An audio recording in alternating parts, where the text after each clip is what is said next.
8 senators had the perfect attendance during the first regular session of the 18th Congress. On Twitter, Senator Gatchalian shared the list.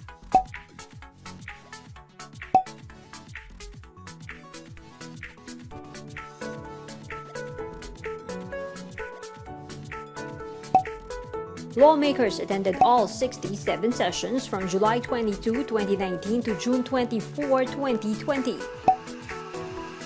Senator Panfilo Lacson only missed one session.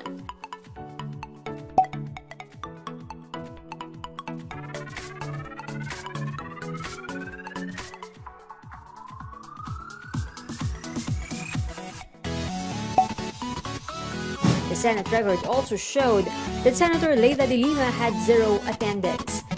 De Lima has been detained at Camp Crame since February 2017 for drug charges.